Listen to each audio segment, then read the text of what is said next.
Доза өте маңызды. Клиенттер дозаны айыра алмайды. Витамин Д десе болды, ала береді. Ол жерде 1000 ба витаминдың дозасы или 10 000 ба білмейді разницасын. Халық не істейді соған? Бәрі біреуінің ішінде, давай ала салайық, әрқайсысына жеке-жеке ақшамызды құртпайық дейді. Бір өнімді шығарады, осы өнім чудо өнім, барлық нәрсе көмектеседі деген сияқты. Ол ондай нәрсе жоқ. Әрбір проблеманы жеке-жеке қарау керек. Егер батқа төлемейтін болсақ, біз онда дәрігерге, системаға, операцияға төлейміз. Витаминді мысалы дефицит болса, егер организмде, бұл кез келген онкологияның жандай өршіп кетуіне, онкологиялық клеткалардың өсіп кетуіне әсер ететін бірден бір дефицит болып есептеледі. Ол жерде мен бат ішейін ба, ішпеймін ба деген сұрақ ол вообще қойылмау керек. Мен қандай бат ішемін? Менің осындай вредный әдеттерім, жаман әдеттерім бар, тамақ жағынан сауатсызбын деген сұрақты қою керек. Мен осыны қалай өзгертемін? Адамның әңгімесінің бәрі осы дефициттар. Құрметті көрермен, Алла қаласа бүгін сіздерге өте пайдалы подкаст болатынына сенімдіміз. Бүгін подкасттың қонағы биотехнолог және де осы бат саласында жүргеніне 9 жылдан асқан Ақмарал ханым. Бүгін Ақмарал ханыммен сондай бір жақсы ашық сөйлесіп сіздерге баттар туралы барлығын айтатын боламыз. Ақмарал ханым, жалпы басқа қаншама ниша бар ғой, неге солардың ішінде дәл осы бат саласын таңдадыңыз? Рахмет шақырғандарыңызға, Айжан ханым. Мен есімім Ақмарал Мұратқызы. Мен осы бат саласындағы кәсіпкермін. Бат сатамын, және бұл менің оқыған мамандығым, биотехнолог. Жаңа айтып өткендей, қазір енді биохакер деген сөз өте қатты жаңағыдай трендке айналып жатыр. Көп адам өзінің ағзасын іштей жасартуға тырысып жатыр, және осы саланы, осы биотехнология, баттар саласы қамтиды, биохакерствоны. Енді өзімді таныстырып кететін болсам, мен өзім мектептен бастап осы биология, медицина саласына өте қатты қызыққанмын, және бұл менің жаңағы бола алмай қалған арман деп айтайыншы, дәрігер, бірақ ары қарай енді Алланың өзінің жоспары бар екен деп айтады ғой. Осылай биотехнология саласын оқып бітірдім. Менің кәдімгі қорғаған салам бұл именно жаңағы өсімдіктерден адамның ағзасына пайдалы, өте қолдануға ыңғайлы таблетка, капсула түрін жасап шығару менің мамандығым. Биотехнолог, микробиолог оның ішінде. Яғни біз өсімдіктерден қандай пайдалы заттарды адам ағзасына дәрі форматында ұсына аламыз, ыңғайлы форматта дегенде. Яғни спирулинадан, балдырдан, неше түрлі шөптердің экстрактісінен жаңа капсула жасау түрі ғой негізі мамандығым. Және осы мамандықты оқи келе біз осы кәсіпке айналдырдық. Бұл өте бір неге бат саласы дейтін болсақ, бұл менің жаңағы құндылығым деп айтуға болады, принциптерім өмірге.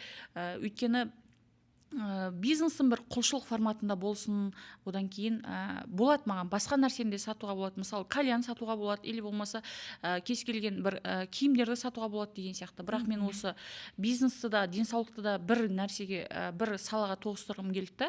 Және бұл мен басымнан өткен оқиғалармен байланысты бұл сала.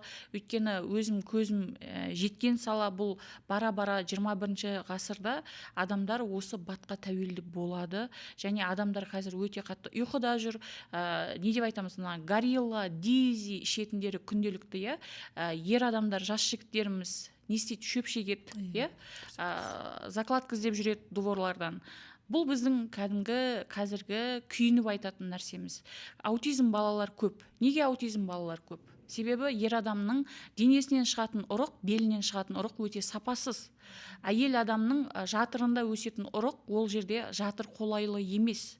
Яғни біздің қыздарымыздың бәрі тәтті, неше түрлі құнарсыз тамақтар, дизи, кола, осындай құнарсыз, пайдасыз мусор тамақтарды жеген кезде біз бат ішеміз ба, ішпейміз ба деген выборды, даже бұл сұрақ қойылмау керек. Біз однозначно батты ішуіміз керек, қолдануымыз керек. Сондықтан бұл сала мен үшін өте жаңағыдай өзім басымнан өткен құндылықтарым деп айтсақ та болады, және бұл менің кәсібім. Басқа кәсіпке өтіп кетуіме де болады, бірақ басқа кәсіп осы 10 жылымды осы салаға бергеннен кейін, осы саланы жаңағыдай не дейді ғой, менен басқа кім жасайды, мен жасамасам деген бір андай перфекционист болады ғой, перфекционизм сондай менде бар да ішімде. Сондықтан бұл мен жақсы көретін салам, өзім басымнан өткен оқыған мамандығым, тәжірибем барлығы осы салада жатқандықтан мен жасамасам кім жасайды деген мотивациямен бұл саланы ары қарай тағы да дамытамыз, Құдай қаласа, және осы сала менің салам деп айта аламын да. Сонда қарап отырсаңыз, сіз бұл жерде бұл сала ең біріншіден ол сіздің бала күнгі арманыңыздың орындалуына, яғни дәрігер болмасаңыз да сіз адамдардың денсаулығының реттелуіне себепкерсіз. Иә. Дұрыс па? Иә, біріншіден. Яғни арманыңыз орындалды, иә. Екіншіден, бұл жерде құлшылық деген бар. Яғни адам сол табыс таба жүріп, адам келесі адамдарға пайдалы болу. Яғни осы ниет, иә, сіздегі. Демек сіз әрине ешқашан жаңағы құлатпасын Алла. Құлаған жағдайда да сіз бұл дәл осы саланы жақсы көретіндіктен қайта тұруға деген бұл жерде үлкен күш, мотивация, жігер деп ойлаймын. Яғни демек сіз ниша таңдауда қателеспегенсіз. Өте жақсы. Толыққанды жауап бердіңіз деп мен оған 100% сенімдімін. Так, енді жалпы дұрыс. Қазір енді айтады ғой, қоғамға пайдалы болу дейді, басқа дейді. Бірақ енді шыны керекте, шынында да кейбір адамдардың іс-әрекетінде біз сондай бір үлкен уәделерді беріп жатады, бірақ жаңа ұсынып жатқан өнімдерге қарасақ, басқасына қарасақ, әрине кішкене жаңағы көңіліміз түсіп қалып жатады. Бірақ енді осы тұста кішкене бір алдағы уақытта тақырыптарды әне жалғастырамыз. Дәл мына сіздің мына Марал Органик, яғни Марал Органик міне осындай жаңағы атаумен қаншама өнімдер қазір ұсынылып жатыр, Аллаға шүкір дейік. Жалпы сіздегі жаңағы басты артықшылық деп айтайықшы, салыстырмалы түрде демеймін, анау төмен, мынау жақсы емес, қандай өзгешелік. Соған тоқталып кетсеңіз. Неге Марал Органик болатын болса, сұрақ бұл жерде мен енді бат саласында жүргеннен кейін өзімнің қарным ашатын көп нәрселер бар да, мен осы клиент тұрғысынан қараған кезде осы клиенттің бүкіл талаптарын жабатындай өнім компания жасағым келді, шығарғым келді өнімдерді.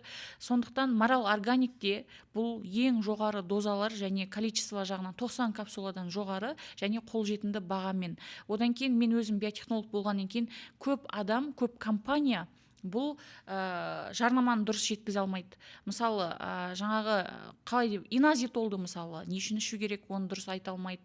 Өйткені ол жерде биотехнолог мамандар емес, ол жерде жалдамалы актерлар жарнамалайды да көп жағдайда. Сондықтан олар тек қана жаттанды текстпен ғана айтып береді, оны жан тәнімен айтпайды, не үшін керек екенін күйініп айта алмайды. Сондықтан да мен осы Марал Органик компаниясын біз жандай не қылдық, аштық именно, және оның ішіндегі баттардың бәрі ассортименттері, 10 шақты қазір ассортиментіміз бар. Оның ішінде баттардың бәрі жоғары дозада, жоғары количествомен, және құрамының барлығы бір ғана проблеманы шешетіндей өнімдер да. Бұл жерде жаңағыдай бүкіл өнімді бір капсулаға қойып тастап, оны не мынаған емес, не мынаған емес, тек қана, мысалы, біздің ферритин ба, ферритин жоғары дозада, жоғары жаңағыдай количествода осы проблеманы шешеді дегендей. Иназитол ма, ол осы проблема. Именно магний глицинат па, ол осы проблеманы шешеді деген сияқты. Әр өніміміз бір проблеманы шешуге арналған. Және жоғары доза, бұл жерде доза өте маңызды, клиенттер дозаны айыра алмайды. Мысалы, витаминді десе болды, ала береді. Ол жерде 1000 ба витаминдің дозасы, или 10 мыңдық па, білмейді разницасын. Екеуін, мысалы, 1000 дозаны, ол 10 мыңдық дозаның бағасымен сатып ала береді. Осыны түсіндіретін мамандар аз бізде. Сондықтан да біз Марал Органикте осындай құндылықты бірінші жасайық деп айттық клиенттер тарапынан. Нені түсіндіру керек, қалай айту керек, қалай таңдау керек батты, қалай ішу керек, не сұрау керек компаниядан, нені талап ету керек деген сияқты. Сол мақсатта ғой, жалпы клиентке барынша пайдалы болайық деген мақсатта жасалған компания. Сонда бұл жерде мен түсініп отырғаным, мысалы антагонист деген бар, мысалы кейбір витаминдерді, кейбір емес, мысалы үшін көп былай маркетинг бар ғой. Біздің өнімнің құрамында 17 витамин бар, 20-ға жуық минерал бар дейді. Халық не істейді соған? Бәрі біреуінің ішінде, давай ала салайық, әрқайсысына жеке-жеке ақшамызды құртпайық дейді. Осы тұста бірақ халық бір нәрсені ұмытып тұр, алушы, клиент дейміз ғой. Ол жерде антагонист, яғни ол жерде 17 минерал. Оның антагонист бір-бірін тебеді, сіңбейді, синергист деген бар. Мысалы үшін В тобы ма, В тобын витаминдері мультивитамин дейді ма, оның ішінде В9 сіңді, В12 сіңбей қалды. Ал ана адамда В12 жетіспеушілік анемиясы ВО2 жетіспеушілік өте төмен да, мысалы үшін. Яғни сонда менің мына жерде түсініп отырғаным, тағы бір сізде бұл марал органика өнімдеріндегі қойған бір жаңағы акцент, сіздердің фишкаларыңыз, сол антагонист, синергист деген дүниеге қатты мән бергенсіздер, иә. Өте жақсы. Бізде жаңағыдай мысалы қазір енді нарықта бар да, бір өнімді шығарады, осы өнім чудо өнім, барлық нәрсе көмектеседі деген сияқты. Ол ондай нәрсе жоқ. Әрбір проблеманы жеке-жеке қарау керек. Және ол жеке-жеке қарағанда, мысалы сенің бүйрегің басқа, бауырың басқа емес, бірақ организмді общий тұтас интегративный медицина тұсынан, саласынан қараймыз көзқараспен, және бірақ оларға жеке-жеке көмектесу керек. Бір өнім іше сала ол бүкіл организмге әсер етеді деген сөз емес. Мысалы витаминді жетіспей жатқан ағзаға біз қалай оны ферритин сенің витаминдіңді жабады деп айта аламыз. Екеуінің қызметі екі бөлек нәрсе. Ал бірақ енді бұл тұтынушы енді білмейді бұл нәрсені, именно қазақ аудиторияда, сондықтан біз қазақ аудиторияның көзін ашу мақсатында ғой, көмектесу мақсатында. Біз енді өндіріске тапсырыс беретін кезде де маған да оңай болар еді. Бір ғана жаңағыдай өнімді айта салып, мынаны жасап берші маған, ішіне бәрін қосып тастай сал, осыны мен сата берейін, маған зачем қазір мысалы осы подкастқа 1000 түрлі өнімді әкеп, бір ғана өнімді алып келесің, маған ыңғайлы ғой, осы деп айта беруге. Бірақ өндірістің өзінде бізде жаңағыдай ұяты бар кісілерде олар айтады жаңағыдай, егер сен мынаған барлық өнімді қосып тастайтын болсаң, осы нәрсені біл, бұл өнім көмектеспейді. Ішінде тек бір нәрсе сіңеді. Мейлі біз жаңа сіз айтқандай 17 түрлі затты қосайық, бірақ ішінде 17 түрлі заттың 2-ақ заты ағзаға сіңеді, қалған 15 түрлі зат ол мусор болып шығып кетеді үлкен дәретпен. Сондықтан қазір давай, егер сен клиентке ұзақ мерзімде көмектеседі, нәтижеге жұмыс жасайтын, отзывқа жұмыс жасайтын болсаң, онда жеке-жеке шығарамыз, каждый өнімді жеке-жеке ішеді, одан кейін зато сенің клиенттерің нәтиже алады деген сияқты. Біз осылай енді бірден көтеріліп кетпесек те, аяңдап осылай нәтижеге жұмыс жасап келе жатқан компаниямыз. Сондықтан да білмеймін, енді өзім как тұтынушы ретінде мені де біреу алдамаған қалайтын болғандықтан, менің туысқандарым бар, менің клиенттерім ішінде. Ең бірінші мен бірдеңе шығарсам, менің әке-шешем ішеді, оны сатып алып. Сондықтан мен сол тұрғыдан қараймын клиенттеріме. Көмектессін, ертең мейлі, бұл жақта мүмкін бізден ешкім жауап алмайтын шығар, бірақ біз Алланың алдына барғанда не деп жауап береміз? Ақша үшін өлдің ба?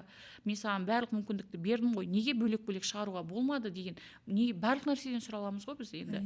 Біреуге қарап қалған жаман көзіміздің қиығынан сұралатын болғандықтан, бұл енді тем более сұралатын нәрсе.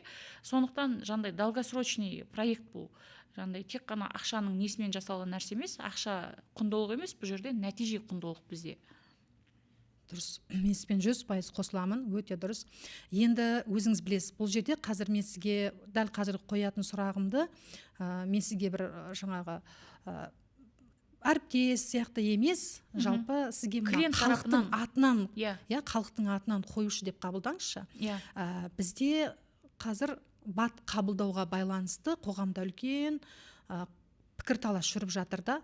Бір жақ тарап бар, мысалы дәрігерлердің көбісі бат сатып кетті, бүйтіп кетті, сөйтіп кетті деп жатады, мысалы үшін нутрициолог болып кетті, сосын бүйтіп кетті деп жатады. Ал енді негізі сіздің ойыңызша жалпы қаншалықты мына ағзамыздың, сау ағза үшін бат қабылдау, витамин, минерал және бат жаңағы витаминге де минералға да жатпайтын. Бар ғой, мысалы бізде қамқор. Аминокислоты, мысалы үшін қамқор, бұл витаминге де минералға да жатпайды. Бұл экстракт. Қарап отырсаңыз, осы жаңағы халықтың сол пікіріне не деп қандай жауап айтар едіңіз? Керек пе жалпы бат қабылдау бізге?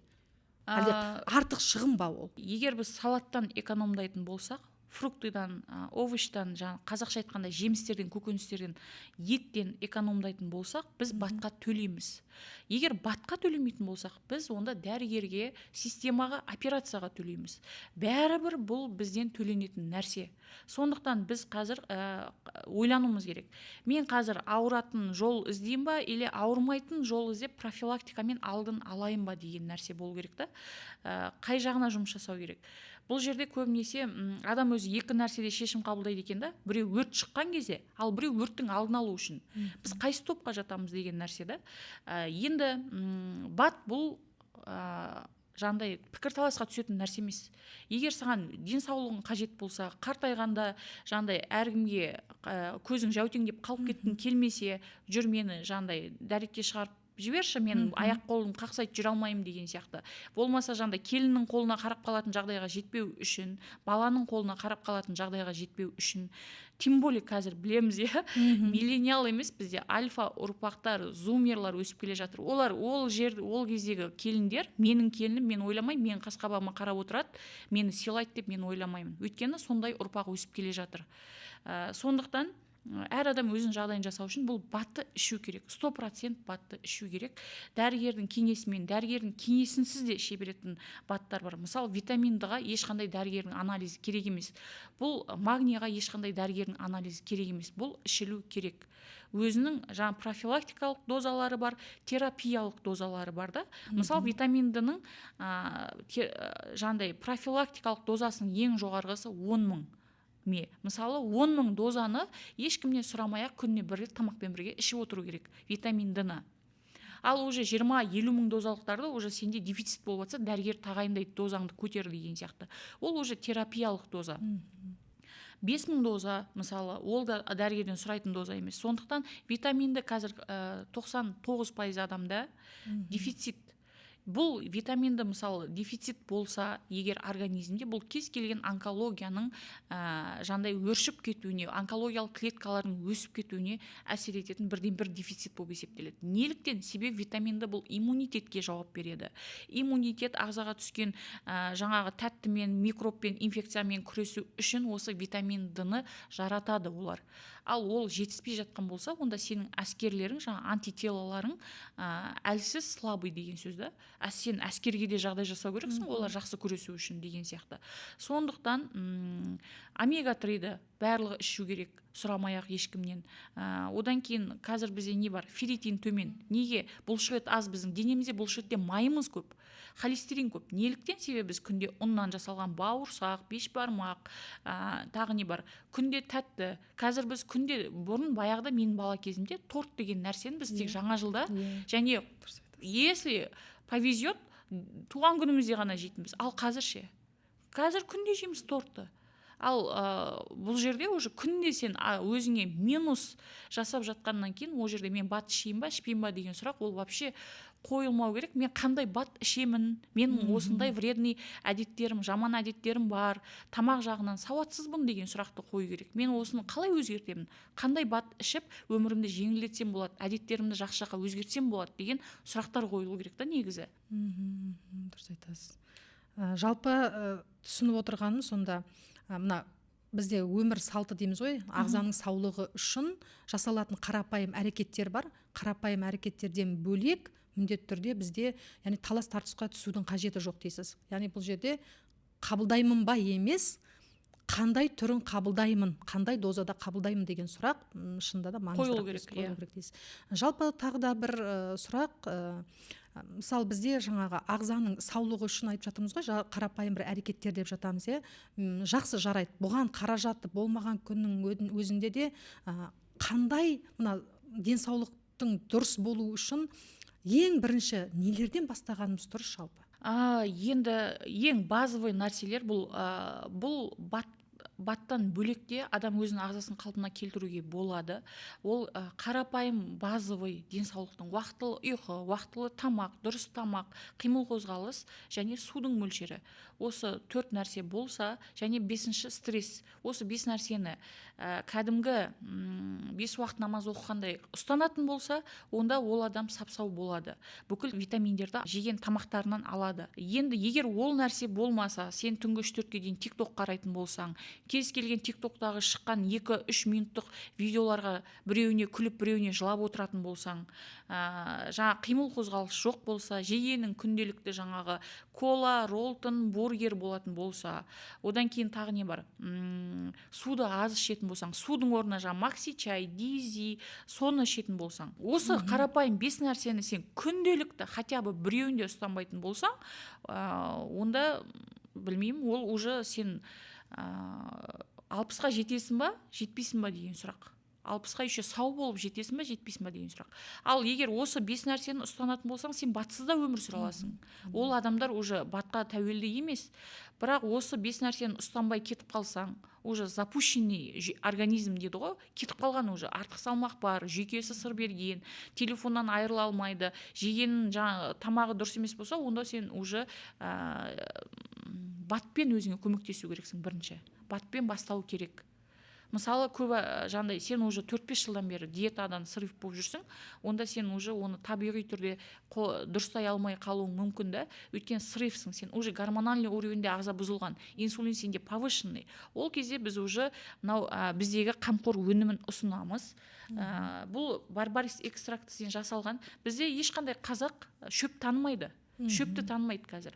Баяғыда хотя бы біздің мамаларымыз мен температураға болған кезінде, мысалы, огородтан жаңағы бір шөптер теріп әкеп суға салып, соны мен отырғызып қоятын. Сөйтіп температураны түсіретін да. Біз шөп танымайтын болғаннан кейін біз әлі бат ішем бе, ішпеймін бе деген сұрақ болып тұр да негізі. Ал шөп танитын болсақ, біз мынаның барлығын ішіп қоятын едік. Алып, біліп деген сияқты. Мысалы, мына қамқор өнім бізде инсулинді түсіреді. Инсулині 20-25-30 болып кеткен адам, ол ешқашан тамақпен де дұрыстай алмайды инсулинді. Салмағын түсіре алмайды. Ол жаңа сладкийға тарта береді. Перекус дейміз ғой, мына арасында, тамақтың арасында бірдеңе жеп отыратындар, тамақтың арасында бірдеңе ішіп отыратындар. Соның өзі мысалы инсулиннің жоғарылауына алып келеді. Сондықтан ол жерде уже маған уже ештеңе, мен өзім табиғи түрмен уақытылы ұйықтай алмаймын, уақытылы тамақ жей алмаймын. Не дұрыс тамаққа тартпайды, етке тартпайды, мен тәттіге тарта береді. Мен күйгелекпін, ашуланшақпын дейтін болса, онда уже ол кісі баттан бастау керек как минимум. Ал егер шамасы келіп жататын болса, әрине 5 нәрсені ұстаған дұрыс. Уақытылы ұйқы, дұрыс тамақтану, стрессті азайту, одан кейін суды өз уақытында ішу деген сияқты осындай қимыл қозғалыс 5-ші. Хотя бы 10 000 шақ болмаса да 1000 шақтан бастасаң, кейін оны жайлап өсірсең, шақтарыңды, онда оған ешкім ештеңе демейді. Просто ол адамның өзі не қыла береді, денсаулығын реттей береді. Денсаулық деген бұл жерде мынандай нәрсе ғой, Айжан ханым, қалай дейді? Бәріміз біз тақуалыққа ұмтыламыз ғой. Денсаулық та дәл сондай концепция да. Ол жерде 100% денсау адам деген бір неге пикқа, образға ұмтыласың. Соған ұмтылған дұрыс та. Чем өзіңді тастап жібергеннен гөрі. Соған ұмтылып, түбінде сен сол пикқа жақындайсың. Мысалы, бізде күнделікті әйтеуір тақуалыққа ұмтылу сияқты нәрсе ғой бұл да. Сенің сол ұмтылысыңа Алла тағала береді, сол әрекетіңе береді результатты. Бұл жерде енді жаңағыдай ғой, денсаулықтың өзі, мысалы біз мән бермейтін уақыт, денсаулық, нығмет қой. Нығмет, бұл жерде енді сондай ниетпен, мысалы үшін жаңа айтып жатырмыз, шөпті танымаймыз деп жатырмыз ғой. Шынында да мысалы кішкентай кезімізде болатын, мысалы жаңағы кішкентайлардың іш өтіп жатса, алып келіп шашыраңқы деген шөп болатын, соны қайнатып, мысалы мына жерде де, мысалы мына қамқор өнімінде де жаңа бір қарап танысып шықтым. Қарап отырсаңыз артық ештеңе жоқ. Экстракт, яғни гардиния деп тұр, барбарис сығындысы деп тұр, артық ештеңе жоқ. Сонда бізде мына халық түсіну керек, біз капсула десе қорқады да, яғни шөптерді қазіргі кезде мына біздің қабылдауымызға ыңғайлы етіп жасалынған кәдімгі шөп қой бұл. Енді біз оны шөпті күнделікті қайнатып отыру, оны үгітіп отыру, оның бәрі жұмыс қой, оңай емес. Оны бір күн жасаймыз, 2 күн жасаймыз, 3 күн, 4-ші күн жоқ болды, Ал енді бұл соның барлығын бізге жасап әкеп берді ғой, былайша айтқанда, дұрыс айтасыз. Ал енді бізде мынандай тағы бір дүние бар да, мысалы жаңағы келіндер дейміз, өз қазіргі, білмеймін, басқа елдердегі менталитетті білмеймін, әсіресе біздің менталитетте келінге бізде бір басқаша қарайды да. Жаңағы босануы бар, оның жүктілігі бар, жүктілік кездегі оның жаңағы қаншама стресс, босану кезіндегі стресс, мысалы бізде сондай кезде ағзадан, мысалы бізде ағзада 300-ден аса биохимиялық процеске қатысатын, мысалы магний. Мейлі ол магнийдің қандай формасы болсын, әсіресе активті формасы қажет емес, қалған формалары болсын, мысалы глицинатты, бізде глицинатты сіздерде марал органикте, глицинатты формасы болсын, цитратты болсын, мысалы қабылдау керек деп жатамыз. Оның бірден бір себебі әлгі жаңағы процестерде магний өте қатты шығып кетеді да ағзадан. Енді осы тұста қоғамдағы мәселе ғой. Жалпы осы тұста біз келінге мына ененің тарапынан болсын, жалпы қайын жұрттың тарапынан болсын, сондай сәттерде қандай қолдау көрсеткеніміз дұрыс. Мысалы, ойбай бүйтіп жатамыз ғой, нервный келін, ашуланшақ, мұндай деп жатады, қабағы түйіліп деген сияқты. Жалпы осы тақырыппен актуальный ғой негізі. Батты қалай байланыстыруға болады негізі? Қалай ойлайсыз? Келін, бұл енді енелерді айтатын болсақ, бәріміз жаңа 90 жылдардан бері келе жатқан енелер ғой, қазіргі айтатын болсақ. Олардың барлығы күйелек, жүйкесі жұқарған, ол бір күйеуі қайбір қатырып ухаживать етті дейсіз ол кісілерді, мысалы өздерінің енелері болды дегендей. Сондықтан ол жүйкесі шаршаған енелер ол келіндерінде жүйкесін жандай шаршатуға тырысады да, жүйкесін тоздыруға тырысады. Мысалы, мен де ене болдым, мен де сол нәрсені көрдім, сен де соны көру керексің деген бір іштегі жаңа өзінің енесіне, өзінің күйеуіне қалып кеткен кек қой негізінде. Соны өзінің мына жақта шамасы келетін баласы мен келінінен алады да. Енді бұл жерде айтарым, егер сіз енеңіз не болмаса өзіңіз жүйкеңіз шыдамай жатса, бірден сол магний осы жүйкені барынша сақтап қалуға тырысу керек. Өйткені келін не істейді? Енесіне, күйеуіне ашуланған келін ол өзінің баласынан алады. Әркім өзінің шамасы келетін адамдардан алады сол ашуды, ызаны деген сияқты. Сол нәрсені түсіну керек. Оны түсінгенде енді қазір ол психолог па, ол оттаған әңгіме деген деп жүрген семьяға сен оны қалай айтасың? Сондықтан сол жерде енді біз барынша түсіндіруге тырысып жатырмыз ғой. Сондықтан ең дұрысы сол мына магнийді алып ішіп, омеганы алып ішіп, мына қандай болса да мейлі марал органиктен ал, басқадан ал, каспийден ал, басқадан ал, әйтеуір сен жүйкеңді сақтап қалуға тырысу керексің да. Соны түсіну керек. Әрбір ашуланған сайын магний бізде жаратылады жүйкені сақтап қалу үшін. Енді ол магнийдің 60% бізде сүйектерде құрамында, сүйектің құрамында. Егер бізде мысалы жаңағы магнийдің қоры ағзамызда 500 болды, біз бір ашуланған кезде, қырылған кезде үйде ұрыс керісте, ол 200-ге түседі. 3-4 күннен кейін тағы бір ұрыс өткен кезде тағы да ол 100-ге түседі. Солай магний 0-ге түседі. Кейін уже не істейді? Ол сүйектерден магнийді ала бастайды. Сүйектерден жаңа витаминдыларды ала бастайды да. Ең соңында неге біз қазір 30 жаста остеопороз, стоматологтардың өзі айтып жатыр. Қазір жастардың тісіне тиіп кетсең үгітіліп тұр, бор сияқты дейді. Баяғы шал кемпірлердің тісін біз жағынан жұлып ала алмайтынбыз дейді да. Ал қазіргілер былай тиіп кетсең бір шайнамайды даже. Сүйек мүжейтін кім бар қазір? Ешкім жоқ. Дәл осы нәрседе мысалы сен егер сондай бір семьяға барып қалдың ба, не істейсің сен? Енең сондай, байың сондай, сен оны ажыраса бермейсің ғой. Өз жағдайыңды өзің жаса. Жүйкеңді сақтауға тырыс, дефициттарын толықтыруға тырыс. Бір жағынан бұл әйелдердің де өзінің жандай өзіне жараталы, өзін жақсы көре алу деген сезім болу керек та өзінде де. Сен ауырып қалсаң, сені ертең-ақ үйіңнен шығарып тастайды, бала шағаңмен қосып, қолыңа 2 пакетіңді беріп, жандай даже артынан келген дүниесіне қырылып жатқан жаңағы қыздың шешесі мен баланың шешесін көріп жатырмыз ғой Инстаграмнан. Ал ол сен ауырып қалсаң, ойбай, менің келінім ауырып қапты, менің әйелім ауырып қапты, ойбай, біздің бағымызға бұл аман болсын деп отырған кім қазір? Көрсетіңізші, ол 100 адамнан бір 5 адам шығар, қалған 95 адам не істейді? Ол әркім өзін ойлайды.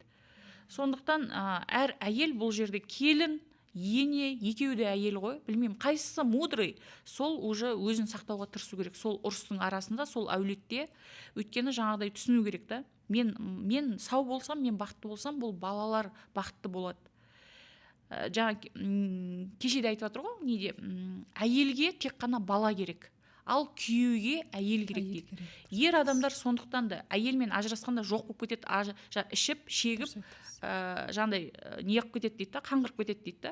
Ал әйел адамды ажырасқан кезде сақтап қалатын ол не дейді? Ол баласы дейді. Өйткені Құдай әйелдің бойына сондай махаббатты беріп қойған, оған бай керек емес, оған бала керек. Бала туылғаннан кейін әйел адам сол баланың мотивациясымен ол талай жерге кетеді дейді. Не үшін ажырасқанда әйел күшті болып кетеді, еркек жоқ болып кетеді, езіліп. Себебі еркектің күші әйелде, әйелдің күші балада екен да. Біз осы нәрсені түсінуіміз керек. Сондықтан әйел адам бұл жерде енді отбасының бір не деп айтады, тамыры, негізі, ұйытқысы, ол сол отбасының бір ортасы ғой. күн сияқты. Сол әйел жанып тұрса, сау болып тұрса, күліп тұрса, ауырмай тұрса, ол отбасында бәрі жақсы. Ол отбасы байлыққа да жетеді, рухани байлыққа да жетеді, барлық жақсылыққа жетеді. Ал егер ол отбасында әйелді езіп, жаныштап, сен ешкім емессің, сен ауырдың ба, тұр, іш жерің ауырған жоқ, сенікі өтірік әңгіме деген барлығы жан-жақтан давит ете берсе, ол келінге немере туғызбай-ақ қоя салу керек. Неге? Себебі ол келін ауру немерелер туады да, жүйкесі сыр берген, аутизм, Алла сақтасын. Сондықтан бұл жерде егер сенің ұрпағың сау болсын десең, сол үйдің әйелдері мудрый болу керек. Енеден бастап қайын әпке, қайын сіңлі, барлығы сол келіннің жағдайын жасау керек, қарау керек қабағына кішкене. Келіннің де қабағына қарау керек. Келін ол жерде қалай ол кеше келген, аузы кеше ғана сүттен шыққан кішкентай қыз, қалай ол 50-ге келген адамдардың көз қабағына қарау керек? Ол әлі мына жері жеткен жоқ оған. Бізде сонда саналы түрде әйелдің денсаулығы, ұлттың саулығы деген осыны қалыптастыруда, осы денсаулық жағынан айтып жатырмын. Жұмыстану керек. Иә. Менің түсініп отырғаным. Және сосын осы кезде бір мысал есіме түсіп кетіп отыр. Магнийге байланысты ғой. Бізде байқасаңыздар, үлкен кісілер әсіресе сөмкелерінде аспирин, парацетамол тастамайды. Дұрыс айтыңыз. Басым ауырды дейді. Күніне біреу екеу ішіп қоймайды ғой. 3-еу, 4-еу, 5-еулеп та. Сондай бір неге кездесіп қалдым, өзіміздің туысымыз ғой, содан айттым. Мен сізге магний алып беремін, қабылдаңызшы деп. Содан арада бір ай өткеннен кейін көрдім жаңа әлгі кісіні, сөйтсем айтады. Ойбай, Айжан, анада маған не беріп едің? Мен аспирин ішеді. Аспирин дегенді ұмыттым дейді. Цитрамон ішеді біреу, әйтеуір. Сонда қарап отырсақ, жаңағы тағы да осы жерден кеп жаңағы әйелдің денсаулығы дегеннен шығады ғой. Яғни сауатты, әрбір әйел адам неғұрлым жаңа өзінің денсаулығына сауатты қараған сайын біз сау ұрпақты алып келеміз да. Сонда жаңағы мына дәл осы батыс саласын жаңағы себеп етіп, сол жағын көбірек алдағы уақытта насихаттау керек деп ойлау, сондай ой келіп отыр да маған. Дәл қазір сондай ой келіп отыр. Мысалы, бізде мынандай нәрсе бар, әдет бар. Қыз тұрмысқа шығайын деп жатқан кезде біз не істейміз?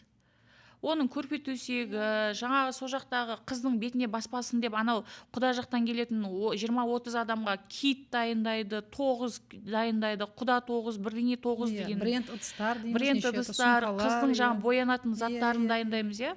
Ал бірақ қыздың денсаулығы ше барған кезде сенің енең қандай болады? Неге біз именно осы Марал органикке қыз жасауы деген набор бокс дайындап қойдық.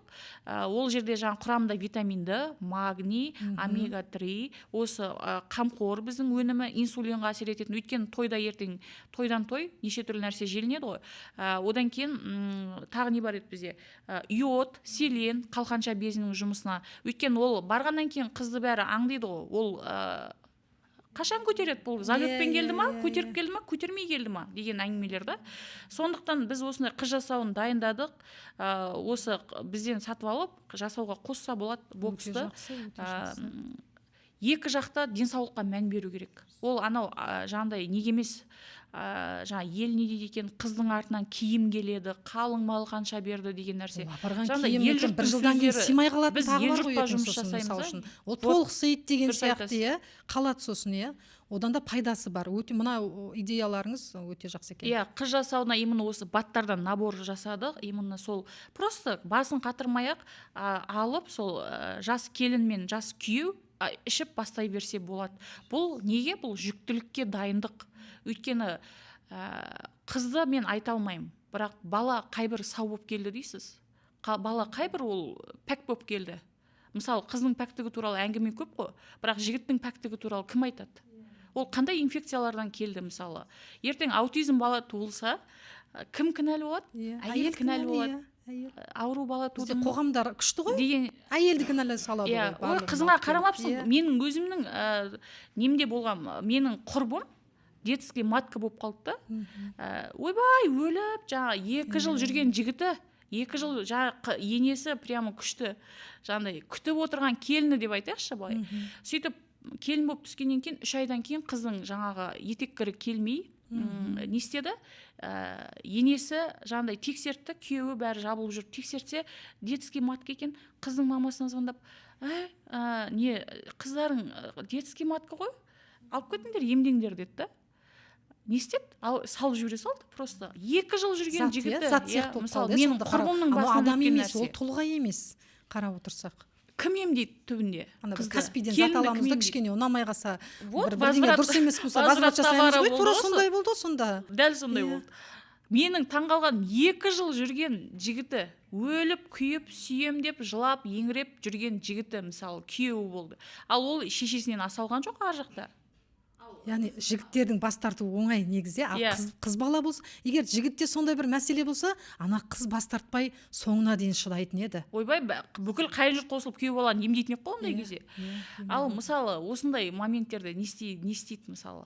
Сондықтан бұл жерде бар ғой, андай көздегі розовый ұнап тұр, күшті екен бұл. Көздегі розовый очкиді алып тастап, жаңағыдай екеуін де емдеп, әдемілеп, жаңағыдай сау ұрпақ туылуына алдын ала қадам жасауымыз керек та. Ал бұл жерде сен ойбай, бат ішеміз ба, ішпейміз ба деген сұрақ, ол вообще сен ол сұрақ қойылмайды ол жерде. Ол жерде менің балам, жаңа қазақта өте керемет сөз бар ғой, баламның не дейді? Не дейтін еді? Өзі үйде, қылығы түзде деген нәрсе бар. Бала ешқашан әке-шешесіне қандай екенін көрсетпейді. Бұл өзіміздің де басымыздан өтті ғой. Әрине. Мысалы, қайсы бірін айта береміз шешемізге деген әңгіме. Ал ол айтқан кезде ол сен не істейді? Ол тыңдай ма? Ол сен салып қалады деген сияқты ғой. Мысалы, сондықтан ол жерде әркім, әр ата-анаға өзінің баласы жақсы, бірақ оның қылығын тоже розовый очкиді шешіп тастап қарау керек та. Қазір қоғам қандай, ортасы қандай. Ол бала, мысалы, жігіттер жыныстық қатынасты неше жастан бастап кетеді? Қалай ойлайсыз? Енді кезінде, мысалы бір кездері жаңағы ата-бабамыздың кезінде балиғат жасқа толды деп қарастырып жатады ғой енді. Енді қазір енді шыны керек сауаттылық, білмеймін. Ең соңғы орында сауаттылық деп айтайық, иә? Түсінік берілмейді да сияқты. Ол жігіттер мысалы жыныстық сауаттылықты кімнен үйренеді? Көшедегі қыздардан үйренеді барып, иә? Ал біз ол жерде ұрпақ сауаттылығы туралы қандай әңгіме болуы мүмкін? Осы жерде тағы бір нәрсені айтайын. Ойбай, қыздардың тектілігі, мен текті әулеттің баласымын деп айтады ғой. Біздің ұрпағымыз, менің ұлым текті әулет, біз текті әулеттенбіз деген сияқты. Ал оның ұлы қандай қыздарға барып жүр? Осы маған мына сұрақ қызық ше жауабы. Осы жігіттер көшедегі қыздарға барған кезде оның ұруын сұрай ма екен деген? Сұрамай ма екен? Тектілік деген қай жерде қалды? Мысалы да, біз оны жалпы айтпай қойық, оны санитарный жағдайды. Біз просто ұруын сұрай ма екен деген сұрақ маған өте қатты қызық маған. Ал сондай мәселелерде ол білмеймін, ол денсаулық мәселесі деген бұл бірінші орында тұратын нәрсе ғой негізі. Гигиенасы, жыныстық сауаттылық, организмде дефициттар. Мысалы, қарапайым жаңағы темір жетіспеушілік, темір, ферритин, ол кислород. Кислород ол энергия. Мысалы үшін ферритин төмен, энергияң жоқ, клеткаға оттегі бармай жатыр, сен ана халмен қалай тауық қопарасың, мысалы үшін. Ферритиннің, железаның жетіспеуі организмде депрессивный күй алып келеді адамға. Көп адам айтады ғой, мен депрессиядамын, менде выгорание, мен күйіп кеттім, жанып кеттім, менің іштеңеге нем жоқ, құлшынысым жоқ деп психологқа баруды ойлап жүреді, не болмаса бір курстарды сатып алып жүреді. Бұл жерде просто анализ тапсыра салшы. Ферритинға анализ тапсыр, витаминдіға анализ тапсыр, одан кейін йодқа анализ тапсыр, щитовидканы тексерте сал, болды 3-4 нәрсе.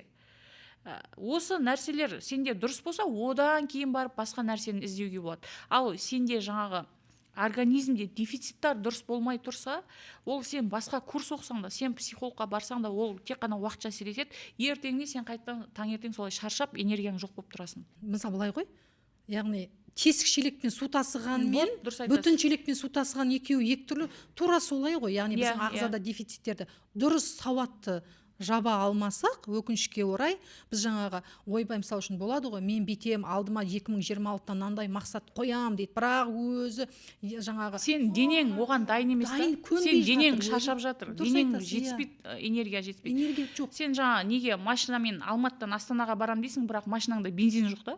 Сен қалай барасың оған? Мысалы, машинаңды өзің итеріп бармайсың ғой. Дәл сондай нәрсе. Денемді сүйретіп жүрмін деген адамның әңгімесінің бәрі осы. Дефициттар. Біздің ағзамызда дефициттар тереңдеп кететін болса, мысалы, витамин D аз болса, дефицит болса, витамин D-ның ең дефицит состояниесі біздің организмде 30 болу керек. Иә. Ал қазір мен өзімде осы 2 жыл алдын тексерген кезде витамин D менде 9 болған. Мен сол кезде таңғалдым. Ойбай, менде ма деп. Мысалы да, содан кейін барып уже витамин D-ның 10 000 дозасынан бастап іше бастадым да. Оказывается, мен оған дейін 2 000 ішіп жүрген екенмін. Бізде айтамыз ғой, мысалы үшін витамин D осындай иммунитеттің патшасы деп жатамыз. Егер ол дефицит болып жатса, жаңа диабетке алып барады десе, ой, жауды шаптырмаңдаршы осы сендер деп. Мысалы, мен өзім консультация барысында көремін да, мысалы, ферритин 8 болып тұрады. Витамин D 10-ға жетпей тұрады. Бірақ сонда да сосын аламын, сосын көремін, ем схемаңыздағыларды сосын көрейінші деп жататындар болады. Мен айтам, әсіресе әйел адамдар ғой енді, айналайын, сен бір күн туалетке кіріп, ана туалеттен шыға алмай құлап қалсаң ше. Бір-екі рет сөйтіп мен жұмысқа кетіп бара жатқанда құлап қала жаздағанмын. Яғни бізде құлап қала жаздағанмын. Яғни оны қалыпты санайды. Қатты құладың, бір жерге шүйкеңмен түстің мына, ал өлдің сол жерде. Не болды сонда? Сонда бір ферритин анализ тапсырғанға кеткен бір ақша, ана ферритинді толықтыруға кеткен ақшаңды уақытты сылтауратады. Оның барлығы өзін жақсы көрмеу. Сылтау ғой. Ол өзін жақсы көрмеу. Әйелдер кейде айтады ғой, бізді тоздырып жіберген еркектер, ойбай, күйеуім ақша таппайды, анау мынау деп айтады ғой, мен әйтпесе өйстіп сүйретіліп жүрмес едім деген сияқты. Сол әйелдерге бар ғой, қазір бізге қаншама әйелдер түседі, мысалы, осы Марал Органик жандай осы өнімдерді алайын деп еді, қайсы өнім келеді, анализдерін жіберіп жатады. Ал былай қарасаң, просто мынау тұрған, не деп айтайықшы, мынау мысалы біздің табыс йод, ішінде 300 таблетка, 300 күн ішеді йодты.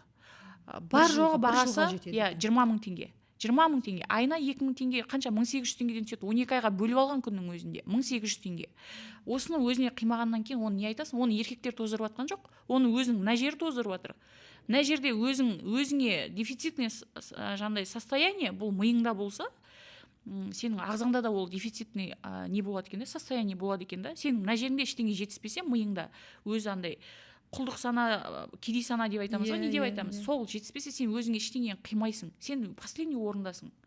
Күйеуің қолыңа 100 000 теңге ұстатып, мә қалағаныңды ал деуі мүмкін, бірақ сен ана жерде барып не алып келуі мүмкін, балаңа үйге продукт алып келуі мүмкін, бірақ өзіңе мынандай дефициттарға ақша қимауың мүмкін. Ол жерде күйеуің жаман деген сөз емес. Ол жерде сен өзіңе деген махаббатың жоқ, сен ең соңғы последний орындасың. Сен қай күйеуге тисең де последний орындасың деген сөз болды.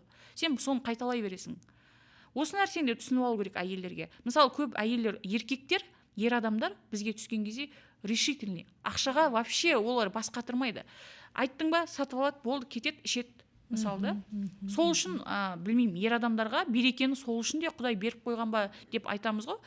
Ал әйелдер ше, бір нәрсені, бір 10 000 теңгелік затты алу үшін 10 рет ойланады, 10 күн жүреді. Ақшаны берсе, бір жанын беріп атқандай сезінеді.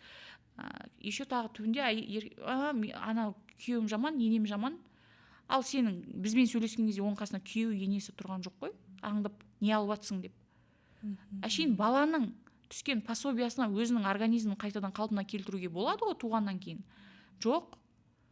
Оған барып KFC жеу керек, кола ашу керек, бір жерден барып торт жеп қайту керек.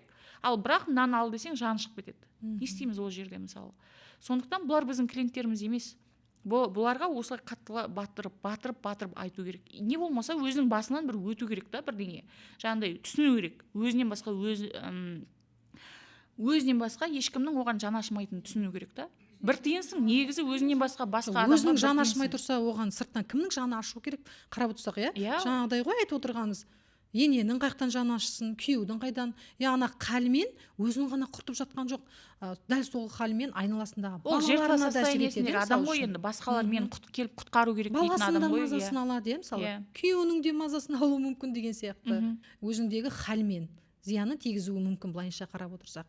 Дұрыс айтасыз. Енді бір соңғы бүгінгі подкасттың бір соңғы сұрағы болсын және түйіні болсын.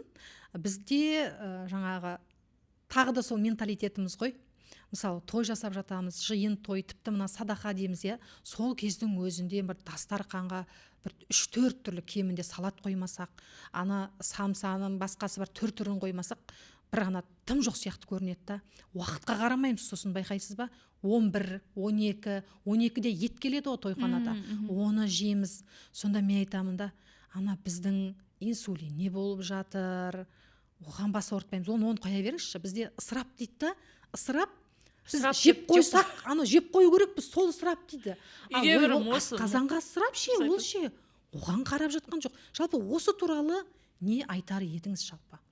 Қазақтардың негізі өзгерді ғой, әдеті. Орыстар құлдық сананы жандай енгізгеннен бері біздің әдеттеріміз өзгерді. Негізі қазақтар бұған дейін бұлай өмір сүрмеген. Мысалы, орыстар бізді басып алғанға дейін деп айтайықшы, оған дейін бізде қазақтар 5 уақыт намазбен құптаннан кейін ұйықтап қалатын болған ғой негізінде. Ал оқыған қазақтар, алаш зияткерлері, мысалы, басқа қаланы көрген қазақтар, ол одан бетер грамотный болған. Қайсы алаш зияткерлері қарны шығып қампайып отырған, демала алмай? Қайсы? Алтынға малынып отырған әйелдерінен ешкім жоқ. Бізде осы құндылық бір андай құндылықтарымыз өзгеріп кетті да. Мүмкін бұл біздің аштықтан өткеннен кейін бізде сондай бір өзіміз тойсақ та көзіміз тоймайтын бір не еніп кетті бізге, ашкөздік еніп қалды. Бұны өзгерту керек, айтылу керек. Бұл прямо тигізіп айтылу керек қазір. Өйткені біз қазір өте анандай бір состояниедеміз. Тамақ жегеннен кейін ұйқың келген кезде ештеңе қызық емес бейті, маужырап қалатын состояние, бұл бізде хронический болып кетті. Біз көп нәрсені былай жете түсінбейміз, терең түсінбейміз, бәрі ат үсті, үстіртін, тип қашу деген әңгіме болып кетті да, әрекетіміздің барлығы.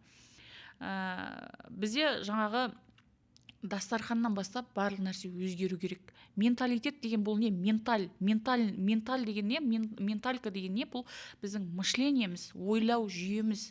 Дастарханға біз нені қоямыз? Біз өзіміздің травмамызды қоямыз, өзіміздің ұятымызды қоямыз.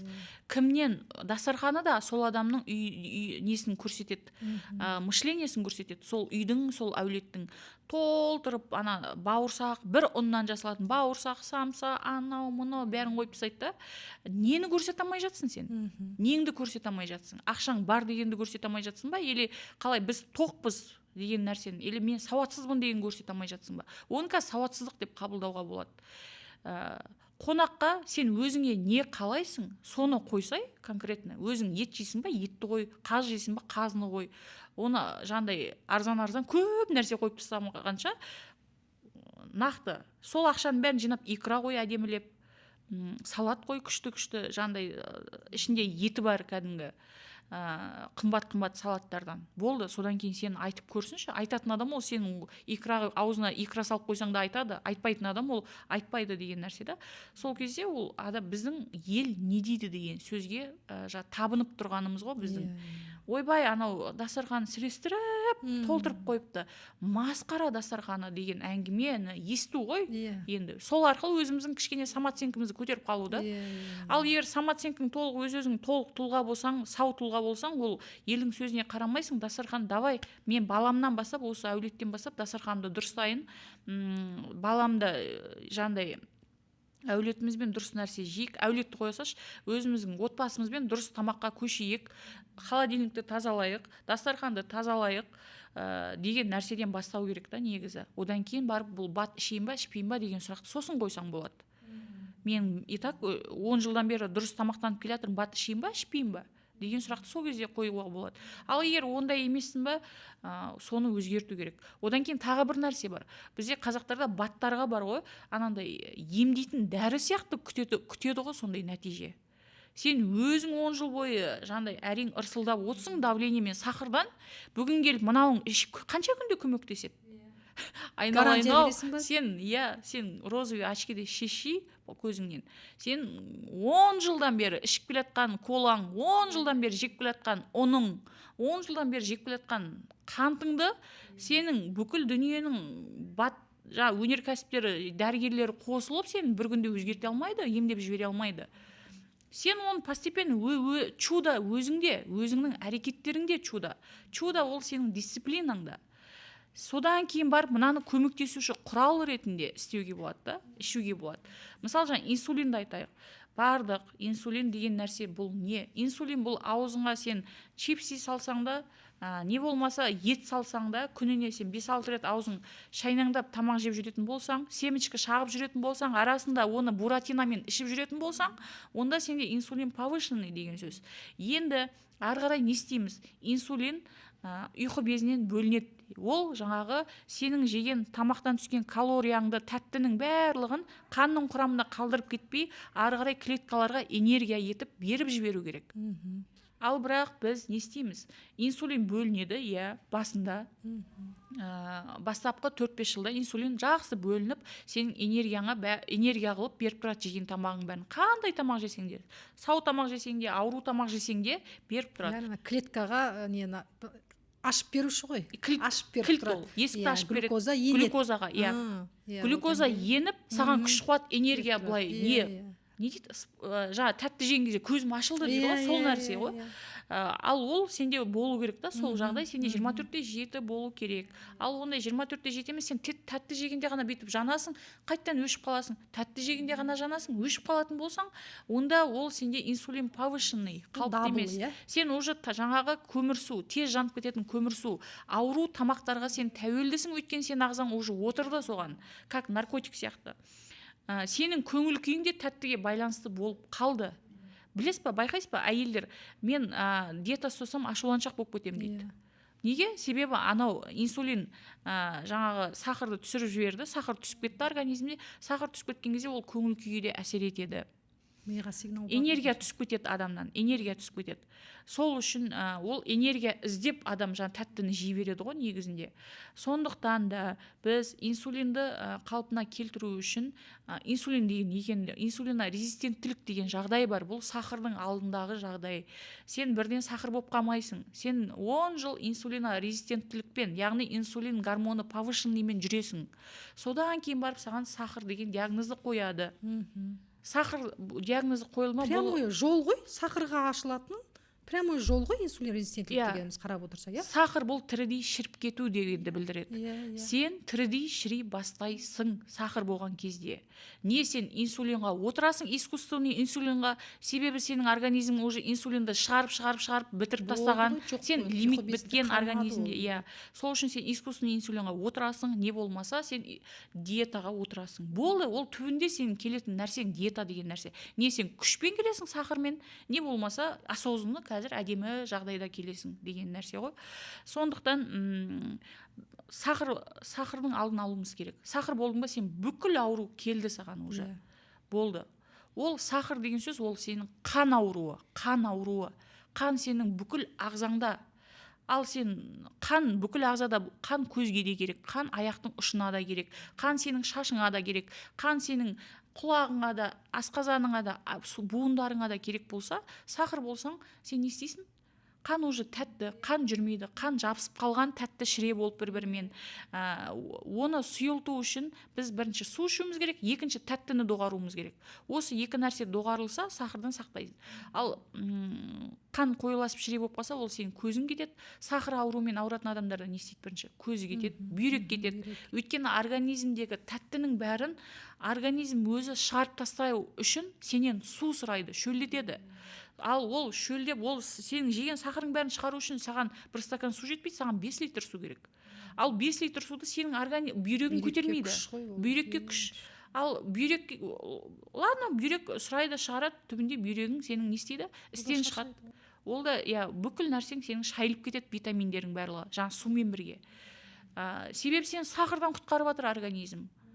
Түсіндіңіз ба? Сондықтан бұл жандай сахар, давление деген инсульт, инфаркт уже кетіп қалған диагноздың барлығын сен ол жағдайға жетпей тұрып сол нәрсемен мына жерде ауырып үйрену керексің. Сен сахар болмай тұрып сахар бол. Ана Алла тағала Құранда айтады, сен өлмей тұрып өліп көр бірінші. өліп көр, есебіңді түгелде дейді. Содан кейін барып сен есеп тапсыруың оңай болады дейді. Сол сияқты біз сахар болмай тұрып, сахардың қандай состояние ол? Сахарлардың состояниесі. Тірідей шіріп кету деген қандай ол? Аяғыңды кесіп тастау деген қандай ол? Соны сезініп көргеннен кейін барып, адам уже ойлана бастайды да кішкене. Қой мен тамақты тияйын, тәттіні тияйын, әдеттерімді өзгертейін деген сияқты. Сондықтан да Марал Органиктің ең бірінші бұл құндылығы осы нәрсені жеткізу халыққа. Жаңағы әдеттерді өзгерту адамның. Қазақ бұрыннан бұндай сауатсыз болмаған тамаққа. Біз мына орыстар келгеннен кейін ішуді бастадық, ұнды тамақтарды бастадық. Блинчик деген орыстардан келді. Ет жедіңді ғой, қамыр деген, ұн деген болған да жоқ. Біз ет жедік, творог жедік, оның барлығы белок. Шұбат, қымыз қандай ферменттер болғанын қарап отырсақ. Генімізге сай тамақтану деген қымыз, шұбат, айран бұл ішектің ең жақсы көретін нәрсесі. Ал біз бар ма қазір табиғи, осы қалада мен өзім табиғи айран ішпегеніме бір 5-6 жыл болған шығар. Бізде осы нәрсенің барлығы өзгеріп кетті да, қазақтың құндылығы, дастарханы өзгеріп кетті. Сондықтан да қазақтың аурулары өзгеріп кетті. Қазақ бұрынғы, мысалы Жамбылдың өзі қанша жас, 90 жасында айтысқан, айтыстары бар. 90 жаста айтысқан. Қазір біз 90 жас айтыспақ түгілі. Мен қазір 35-темін, кеше не істегенімді білмеймін мысалы. Былай қарасаңыз. Қалай айтамыз оны? Сондықтан бұл жерде біз мына менталикадан өзгеру керек, ментальное мышление өзгеру керек. Біз бұрын қандай болдық? Біз түп тамырымызға оралуымыз керек. Бұрын қазақтар қандай болған? Алаш зияткерлері, орыстар, бүкіл мемлекет біздің 5 түйір, 6 түйір алаш зияткерлерінен қорыққан мысалы. Олар қандай адам болды? Бір мемлекетті қорқытатындай. Бір мемлекет олардың өлтірілуімен айналысатындай қандай адамдар, мықты адамдар болды мысалы, Ал олар қазақтардан шықты ғой, біз өсіріп отқан әке-шешемізден шықты. Значит, біз осы түбірімізге оралған кезде, мәдениетімізге, тамақтану салтымызға, жүріс-тұрысымызға қазақтардың, соған оралған кезде біз өзіміздің мықтылығымызға ораламыз да, сол кезде мышление тез өзгереді. Өзімізді тапқан кезде. Ал өзімізді жоғалтқан кезде оны вечно іздеуге болады да. Соны жеткізу Марал Органиктің құндылығы сол. Баяғы өзіміздің қазымызға оралайық, баяғы өзіміздің құртымызға, творогымызға оралайық, баяғы өзіміздің қымыз шұбатымызға, айранымызға оралайық, табиғи, магазинский емес. Сол кезде біз сау ұрпақ тудыра аламыз, сау ойлана аламыз, тез өзгере аламыз, жаңағы батқа тәуелді болмаймыз сол кезде.